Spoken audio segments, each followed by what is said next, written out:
তারাকতু ফীকুম আমরাইন লান তাদিল্লু মা তামাসসাকতুম বিহিমা কিতাবাল্লাহ ওয়া সুন্নাতু রাসূলুল্লাহ। সুবহানাল্লাহ। বলেন কেন?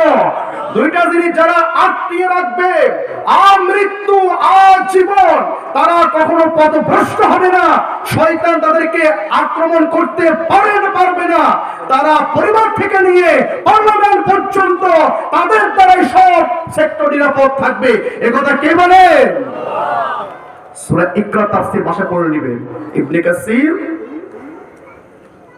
তাফহিমুল কোরআন, মারিফুল কোরআন, এগুলো নাম সবাই জানেন কি না? নাম জানেন না? নাম জেনে নেবেন। আমাদের আমার একটা বই আছে, আপনারা বই কিনে নেবেন। মসজিদ থেকে পার্লামেন্ট বইয়ের নাম, বইয়ের লাইব্রেরিতে আছে ফেনীতে, আমি আজকে আনতে ভুলে গেলাম। মসজিদের মধ্যে সব খুতবা সীমাবদ্ধ না, মসজিদের মধ্যে যা যা বলবো তা আমাকে বলতে হবে পার্লামেন্টের ভিতরে। মসজিদ থেকে পার্লামেন্ট আমার কায়েম হয়ে যায় ইসলামের কোরআন হাদিস দ্বারায়, তাহলে আমার সমাজে আর কোনো চুরি ডাকাতি জানা সুদ ঘোষ যারা কোনো বেহায়াপনা হতে পারে সব বইটা কিনে মসজিদে পার্লামেন্ট বইয়ের নাম। সত্য কয়টা বললাম? আর কয়টা বাকি আছে?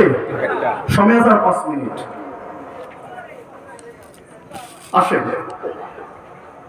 সেটা হলো আপনার 6 নাম্বার। বলবো কিনা? শুনবেন? নেতা কে কে কে? নেতা এখন সমাজে নেতা নাই? আছে নেতা? ওয়ার্ড মেম্বার নাই? মেম্বার, চেয়ারম্যান, এমপি, মন্ত্রী, এরপরে কিনা শেখ হাসিনা। কেন? আমি আমার জমা সভা যখন বলেছিলাম ইসলামী 4টা বস্তুর উপর যারা বিশ্বাস করবে তার ঈমান থাকবে না, কোরআন দিয়ে প্রমাণ দিলাম। সভাপতি বলে, হুজুর আপনি কথা বলে কেন বলেন? আমি কি আমাকে রাখবেন নাকি আমি চলে যাবো? কোনটা আপনারা নিজে বলেন, কারণ আমরা থাকে 4টা জিনিস। কয়টা জিনিস?